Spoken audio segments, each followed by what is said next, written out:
Hello everyone. In this session, I am going to tell you about CBSE Social Science Syllabus 2024 and 25 for the class 9th and 10th. Especially, I will go through the syllabus of class 10th. So direct आप यहाँ पे देख सकते हैं starting के pages में आपको class 9th का सिलेबस दिया हुआ है। ठीक है भाई, ये क्लास 9th का है, बट मैं डायरेक्टली आपको पेज नंबर 25 पे ले चलूँगा। That is about the syllabus of class 10th. So have a look, this is the page what we require. हम लोग इसके बारे में क्लास 10th के सिलेबस के बारे में एक एक पॉइंट को देखेंगे। तो सबसे पहले आप ये देखो कि कौन कौन से चैप्टर्स हैं जो आपके सिलेबस में इंक्लूड किया हुआ है। तो हिस्ट्री से मैं स्टार्ट कर रहा हूँ। देखो, सबसे पहला जो बुक है आपका हिस्ट्री का, India and the contemporary world part 1 आप क्लास 9th में पढ़ चुके हैं। ठीक है भाई, तो हिस्ट्री में कौन कौन से चैप्टर हैं? Chapter number 1 the rise of nationalism in India. ठीक है, और the second chapter is nationalism in India. पहले यूरोप में नेशनलिज्म कैसे आता है, फिर इंडिया में कैसे आया नेशनलिज्म। इसके बाद है ये दो चैप्टर तो क्लियर है। ठीक है, यहाँ पे ये पीरियड्स अलॉट किए गए हैं कि एक चैप्टर को फिनिश करने में मिनिमम नंबर ऑफ पीरियड्स क्या होने चाहिए। ठीक है, ओके। नेक्स्ट थिंग, ये जो थर्ड चैप्टर है, यहाँ से आप देखो making of a global world. ठीक है, यहाँ पे सिर्फ इस चैप्टर से आपको सिर्फ 1.1, 1.2 एंड 1.3 सिर्फ यहीं तक आपको इवेलुएट किया जाएगा बोर्ड एग्ज़ाम में। ध्यान रखना है, चैप्टर नंबर 3 में सिर्फ 1.3 तक ही पढ़ना है, और ये कॉन्क्वेस्ट, डिजीज़ एंड ट्रेड के बारे में बस यहीं तक पढ़ना है आपको। ठीक है, ओके। और ये देखो आप, ये तो दो चैप्टर हैं। ठीक है, इन दो चैप्टर से आपको 2 नंबर का मैप वर्क आएगा। ठीक है, अभी मैप वर्क के बारे में हम डिस्कस करेंगे एनीवे। और बाकी का ये जो टॉपिक है 1.3 के आगे का जो टॉपिक है 1.4 एंड ऑल, ये सिर्फ इंटरडिसिप्लिनरी प्रोजेक्ट वर्क के लिए, यानी कि ये सीबीएसई बोर्ड एग्ज़ाम में, फाइनल एग्ज़ाम में नहीं आएगा, ये बस ऐसे ही है। ठीक है, ओके। मतलब आप इसको नहीं भी पढ़ोगे तो बोर्ड एग्ज़ाम में नहीं आएगा, ये सिर्फ इंटरडिसिप्लिनरी प्रोजेक्ट वर्क के लिए इंक्लूड किया गया है। इन शॉर्ट अगर मैं बताऊँ तो चैप्टर नंबर 1 पूरी तरह से पढ़ना है, नेशनलिज्म इन इंडिया पूरा चैप्टर ही है। ओके, चैप्टर नंबर 3 में सिर्फ आप 1.3 तक ही पढ़ोगे। ठीक है, नेक्स्ट चैप्टर नंबर 4 देख लो। सिलेबस में तो है एज ऑफ इंडस्ट्रियलाइजेशन, बट ये सिर्फ पीरियोडिक असेसमेंट के लिए है। जो आपके पीटी एग्ज़ाम होते हैं सिर्फ वहाँ पे पूछा जाएगा, यानी कि बोर्ड एग्ज़ाम में ये भी नहीं पूछा जाएगा, यानी आप इसको स्किप कर सकते हो। ठीक है, इसको नहीं पढ़ना है बोर्ड एग्ज़ाम के लिए। फिर लास्ट चैप्टर है हिस्ट्री का 5th print and culture in the modern world. ये प्रीवियस ईयर भी ये सिलेबस में था। ठीक है, तो टोटल आपको कितने चैप्टर पढ़ने हैं हिस्ट्री में ये देख लो। चैप्टर नंबर 1, 2 और चैप्टर नंबर 5, ये पूरी तरह से कम्प्लीटली ये चैप्टर, एंटायर चैप्टर को ये पढ़ना है आपको। ठीक है, और रह गया कौन सा, चैप्टर नंबर 3। इसमें आप सिर्फ मेकिंग ऑफ ग्लोबल वर्ल्ड में 1.3 तक ही पढ़ोगे आप। समझ में आ गया? ओके। इस पूरे हिस्ट्री का वेटेज कितना है ये देख लो। इस पूरे चैप्टर का, इस पूरे हिस्ट्री का 20 मार्क्स का वेटेज है। 18 + 2 20 मार्क्स। 18 मार्क्स आपके थियरी से आएंगे, ऑब्जेक्टिव आएगा short, very short, long type of. ठीक है, और +2 मार्क्स का मैप आएगा। ठीक है, 6, 7, 8 फैक्ट्स हैं, वही आपको मैप में लोकेट करना होगा।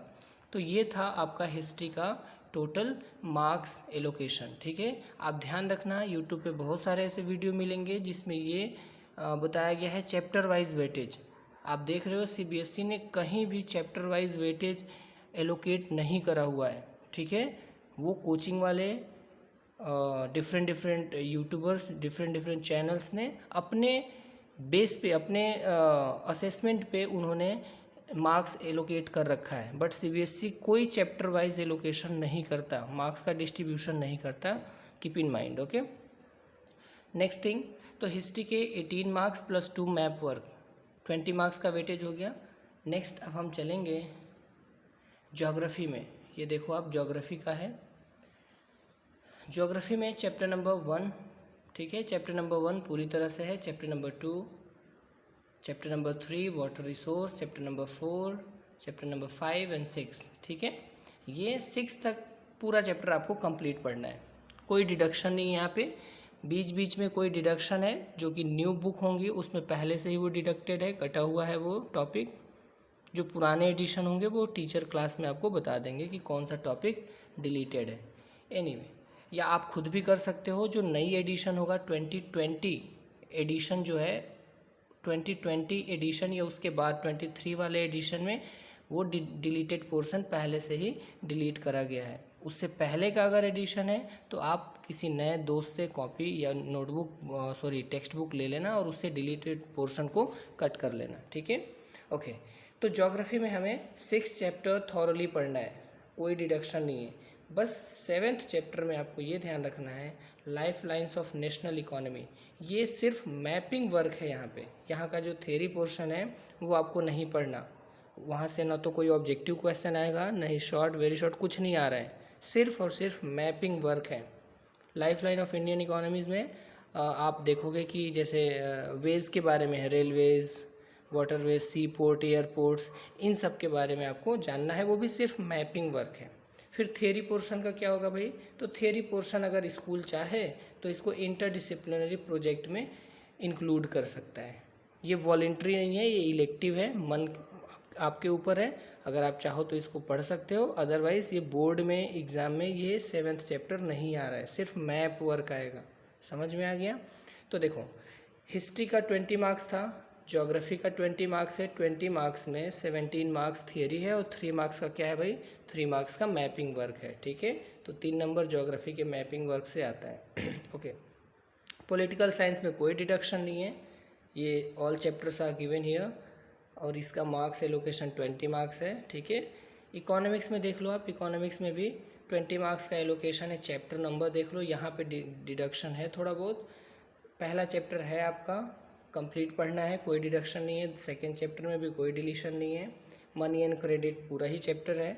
4th चैप्टर में डिलीटेड है, ठीक है। 4th चैप्टर में आपका डिलीटेड है। क्या क्या डिलीटेड है या क्या क्या पढ़ना है? तो globalization and the Indian economy में आपको सिर्फ 2 ही टॉपिक इवेलुएट किया जाएगा बोर्ड एग्जाम में, to be evaluated in the board exam लिख रखा है। Topic number 1, what is globalization and factors that have enabled globalization. सिर्फ 2 ही टॉपिक पढ़ने हैं, यही सिर्फ आपके बोर्ड एग्जाम में आएगा, ठीक है।